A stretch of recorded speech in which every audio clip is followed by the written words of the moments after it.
এবারে অবধূত আর একটা প্রসঙ্গে আসছেন, আত্মজ্ঞানী যারা তাদের লক্ষণটা কি, টক করে সমুদ্রের উদাহরণ দিয়ে বুঝিয়ে দিচ্ছেন। অনেক সময় আমরা বুঝতে পারি না, ওই পোশাক টোশাক দেখে তো মনে করি, কিন্তু ওইটা দিয়ে একটা সমস্যা হয়। কিন্তু আত্মজ্ঞানী যারা, ঈশ্বর লাভ করেছেন যারা, যারা সত্যি সত্যি ধার্মিক ব্যক্তি, তাদের একটা লক্ষণ থাকে। কি সেই লক্ষণ? তখন উনি বলছেন, মুনিহি মননশীল যিনি, তিনি কেমন হবেন? অর্ণব ইব, সমুদ্রের মতো। এটা অবধূত বলছেন। এই সন্ন্যাসীদের সম্পর্কে অনেক সুন্দর সুন্দর কথা আছে কেমন তারা হবে। তবে একটা হচ্ছে কি, মানুষটা ভালোবাসায় ভরপুর হবে আর সম্পূর্ণ নিঃস্বার্থপর হবে, বা আর কিছু দরকার নেই। তার কত মানে কোন ইউনিভার্সিটির কত তার সমস্ত ইয়ে রয়েছে, তার সার্টিফিকেট রয়েছে, ওটার কোনো দরকার নেই। বড় লোকের ছেলে না গরিব লোকের ছেলে, ওটারও কোনো দরকার নেই। তো দরকার যেটা, তিনি খালি পায়ে আছেন, খোঁচা খোঁচা দাড়ি, ওইসবের কোনো দরকার নেই। দরকার যেটা, সেটি হচ্ছে তার মধ্যে ভালোবাসা আছে কিনা, সবাইকে ভালোবাসেন কিনা। এই ভালোবাসায় ভরা যে হৃদয়টা, অর্ণব ইব, সমুদ্রের মতো, ও তল পাওয়া যায় না। তো ওখানেতে আমি পুরো শ্লোকটা লিখিনি, শ্লোকটা বলছি না। তিনি হবেন অর্ণবের মতো, সমুদ্রের মতো, প্রসন্ন গম্ভীর, বাইরে খুব গম্ভীর প্রসন্ন হয়ে থাকবেন, আর বাইরে প্রসন্ন খুব আনন্দ, ভেতরে গম্ভীর হয়ে থাকবেন। গম্ভীরা মানে কি? তিনি সত্যটা জানেন, সেই জন্যে সব কিছু করছে। ছোট বাচ্চাকে দেখে খুব খুশি, কথা বলছেন, আনন্দ করছেন, কিন্তু স্নেহতে জড়িয়ে যাচ্ছেন না। আবার কাউকে দেখে কোনো কিছু না, সমস্ত কিছু করছেন বটে, কিন্তু কোনো কিছুর মধ্যেই তিনি জড়িয়ে যাচ্ছেন না। সেজন্য হচ্ছে প্রসন্ন, তিনি আনন্দের মধ্যে রয়েছেন, কিন্তু গম্ভীর, খুব ভেতরে ভেতরে গম্ভীর হয়ে রয়েছেন। এটাই তিনি বলছেন, এটা কীরকম হবে না আত্মজ্ঞানী সেই রকম হবে। কেন? কেন? সে তো তার তো সত্যটা জানা হয়ে গেছে। তো অনেকেই বলেন ঈশ্বর দর্শন হয়েছে, ভগবান লাভ হয়েছে, তার মানে আপনাকে মিরাকেল দেখাতে পারেন কি না, এইসব অনেক রকমের ধারণা থাকে। কিন্তু সত্যি সত্যি যদি একজন মহাপুরুষকে আমরা জানতে চাই, তাহলে দেখতে হবে ওই মানুষটার সদা প্রসন্ন হয়ে থাকেন। কেননা আনন্দ স্বরূপকে তিনি জেনেছেন, তিনি নিরানন্দ হন না। তার কাছে গেলেই আনন্দের আস্বাদন পাওয়া যায়।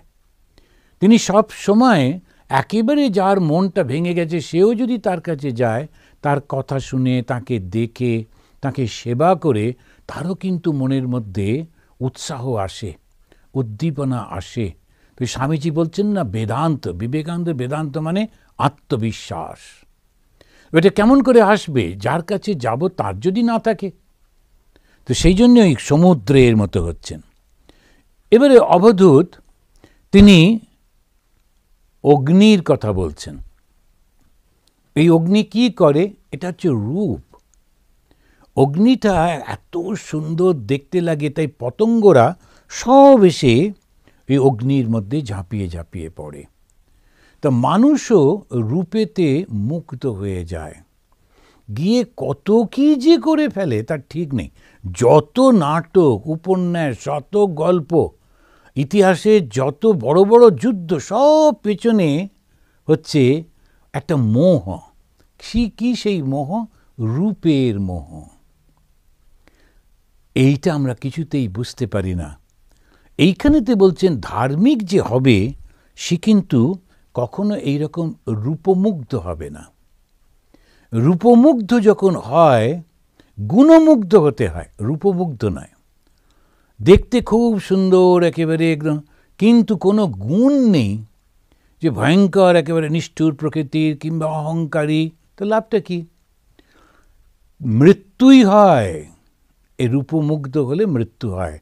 সেইটা অবধূত লক্ষ্য করলেন। আগেকার দিনে ওই আগুন জ্বালিয়ে রাখতো তো বনের মধ্যে, জঙ্গলেতে, তখন ওই দেখতেন যে পতঙ্গগুলো, তাদের কোনো কাজ নেই, কোনো দরকার নেই আগুনের কাছে যাওয়া, কিন্তু ওই যে রূপমুগ্ধ, যেই ওরা দেখলো আগুনটা ওই উজ্জ্বলতা পতঙ্গকে পাগল করে দেয়, তারা সমস্ত গিয়ে পোকামাকড়গুলো আগুনের মধ্যে পড়তে থাকে আর পুড়ে পুড়ে মরে যায়। অবধূত ওটা দেখে ভাবলেন, আহারে দেখো দেখি কীরকম, একটু রূপের জন্যে মানুষ কীরকম পাগল হয়ে যাচ্ছে আর গিয়ে ঝাঁপিয়ে ঝাঁপিয়ে পড়ছে। শুধু একটুখানি এই সৌন্দর্যের জন্যে মানুষের ইতিহাসে, লম্বা ইতিহাসে যদি লক্ষ্য করে দেখেন, সেই কবে মহেঞ্জোদড়ো হরপ্পাতে ওখানেও একটা আয়না নিয়ে চুল আঁচড়াতে একটা মূর্তি আছে, সেই মহেঞ্জোদড়ো হরপ্পা।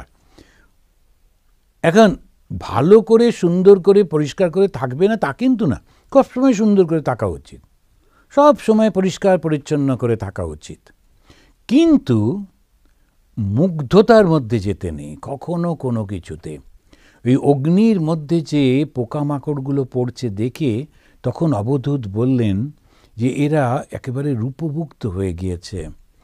তো মানুষ যে এই মানুষকে ঈশ্বর লাভ করতে চাইছে, ঈশ্বর লাভ যে করতে চাইছে তাকে সাবধান করে দিচ্ছেন। তাহলে কি সে সংসার করবে না? অবশ্যই করবে, কেন করবে না? তাহলে কি সেই সৌন্দর্যকে সে প্রশংসা করবে না? অবশ্যই করবে, কিন্তু মোহগ্রস্ত হয়ে যাবে না, ওইটা হচ্ছে কথা। মোহগ্রস্ত মানে ওই না পেলে আমি মরে যাব, আমার চাই চাই, ওইটা মোহগ্রস্ত অবস্থা হয়। কত ঘটনা যে ঘটে, শুধু যদি এই জ্ঞানটা একটু মাথায় থাকে না, এইগুলো হয় না। কিন্তু কি করা যাবে, মানুষ কত কি জানে, কিন্তু যেটা জানলে তার মঙ্গল হয়, উপকার হয়, ওইটা জানে না। ওই জন্যেই ধর্ম শিক্ষা মানে কি, মানুষটাকে সচেতন করে দেওয়া, নিজের সম্পর্কে সচেতন করে দেওয়া। আমি কি চাই? আমি আনন্দ চাই, দুঃখ আর কে চায়? আমি কি চাই? আমি আনন্দ চাই। তা আনন্দটা কি করে আসবে? তুমি সব কিছুর মধ্যে থেকে আনন্দ নাও, শুধু তার মধ্যে জড়িয়ে যেও না। ভগবান শ্রীরামকৃষ্ণদেব তিনি খুব সুন্দর করে, তার সব কথা খুব সোজা সোজা করে বলতেন, তো একটা বিরাট উপদেশ খুব সোজা করে দিলেন। বললেন, হাতে তেল মেখে কাঁঠাল ভাঙো। এখন সংসারটা এই কাঁঠালের মতো, ওর মধ্যে নানান রকমের ক্রিয়া প্রতিক্রিয়া থাকে, নানান রকমের সমস্ত ব্যাপার থাকে, যেগুলো মধ্যে দিয়ে সবাইকে যেতে হয়, না গেলে হয় না, সংসার মানেই তাই। কিন্তু যদি ধারণাটা মনের মধ্যে থাকে এইটা এরকম হবেই, তাহলে ও বেচারি পাগল হবে না, এইটাই হচ্ছে কথা। তো হাতে তেল মাখি মানে কি, হাতে যারা কাঁঠাল ভেঙেছেন আমাদের দেশে ওরা জানেন, এটা ভীষণ একটা স্টিকি লিকুইড থাকে, এমনি যদি করেন একেবারে হাতের চামড়া উঠে যাওয়ার সম্ভাবনা, এমনভাবে লেগে যায়, উঠতে চায় না। কিন্তু আগের থেকেই যদি একটা হাতে তেল লাগিয়ে করা হয়, তারপরে একটু মুছলেই ওটা উঠে যায়। তো ঠাকুর সেইটা লক্ষ্য করে বলেছিলেন শ্রীরামকৃষ্ণদেব, হাতে তেল মেখে কাঁঠাল ভাঙো। তো এই তেলটা কি? জ্ঞান। কীরকম জ্ঞান? রূপমুগ্ধ যাতে না হয়ে যাই আমরা, সেই জন্যে কত রকমের অন্যায় করে ফেলে। সাধারণ একটা রূপের মোহেতে তাকে অন্যায় করে ফেললো, সারা জীবন জেলখানায় কাটলো, কিংবা সে খুন হয়ে গেল, কিংবা মারা পড়লো একটা 1-2 মিনিটের ভুলের জন্যে। তো বড় কষ্ট, এইটাই ভুল হয়ে যায়। তো আমার মনে পড়ছে অনেক দিন আগে বোম্বেতে, এটা আমি অনেক জায়গায় বলেছি, বোম্বে একটা জেলখানাতে আমাকে নিয়ে গেছিলেন একটা বক্তৃতা করাতে। তো জেলখানার যিনি সুপারিনটেন্ডেন্ট, উনি মহিলা ছিলেন, সে পুলিশ অফিসার, খুব দুর্দান্ত। ওকেও গুলি করবার চেষ্টা করেছিল, কিন্তু উনি মাথাটা নিচু করেছিল, সব বলছিলেন ঘটনা। তো জেলখানায় ঢুকতে গেলে মাথাটা নিচু করে ঢুকতে হয়, উনি ঠিক এসে মাথাটা নিচু করেছেন, ওই সময় গুলিটা করেছে, তাই উনি বেঁচে গেছেন। থাকতো কারা? এই চোর চাঁচোর নয়, একেবারে আন্ডারওয়ার্ল্ডের সমস্ত লোকেরা, ভয়ঙ্কর ভয়ঙ্কর সব। আর আমাকে নিয়ে গেছে ওখানে বক্তৃতা করতে, যে সামনে সব বসে আছে, সামনে এক ধরনের কয়েকজন বসে আছেন, এক ধরনের পোশাক। তা আমাকে ফিসফিস করে ওই মহিলা বললেন, এই সামনে যারা বসে আছে ওদের সব ফাঁসির আদেশ হয়ে গেছে, তবে ওরা ওই প্রেসিডেন্ট অফ ইন্ডিয়ার কাছে অ্যাপিল করেছেন, আর ওই পেছনে যারা বসে আছে এরা সব হচ্ছে অমুক দলের, এরা কিন্তু চোর নয়, এরা সব হচ্ছে খুনি। তো আমি ভাবলাম কি বলবো, তখন এই বিভিন্ন কথার মধ্যে তখন আমি বললাম এইটা, দেখুন আপনাদের অনেককে খুব সুন্দর সুন্দর দেখতে, খুব ফর্সা গায়ের রং, খুব সুন্দর ওয়েল বিল্ড সমস্ত চেহারা, ও যদি বাইরে আসে একেবারে সিনেমা আর্টিস্টের মতো, খুব সুন্দর একদম, অল্প বয়সী সব ছেলেরা, যুবকগুলো। আমি বললাম দেখুন আপনাদের দেখতে আমার থেকে কত ভালো, আপনাদের শারীরিক শক্তি আমার থেকে কত ভালো, আপনাদের বুদ্ধি সাহস আমার থেকে অনেক বেশি গুণ, বুদ্ধি না থাকলে এরকম করা যায় না। কিন্তু তথাপি আজকে আমাকে নিয়ে এসে এত আদর করে চেয়ারে বসাচ্ছেন, মালা পরাচ্ছেন, প্রণাম করছেন, তো পেছনে একজন দাঁড়িয়ে পাখা হাওয়া করছেন, আর আপনাদের দেখুন মাটিতে বসিয়ে রেখে দিয়েছে, আর পুলিশগুলো ওদেরকে যখন ডাকছে পা দিয়ে ওদেরকে স্পর্শ করে করে ডাকছে। ভাবলাম যে এটা কেন হলো বলুন তো, ওইখানে আপনি এখানে আমি, এইটুকুর মধ্যে কি পার্থক্য হলো যে আমি এত কিছু সম্মান পাচ্ছি আর আপনারা পাচ্ছেন না? মানুষ তো আমরা সেম।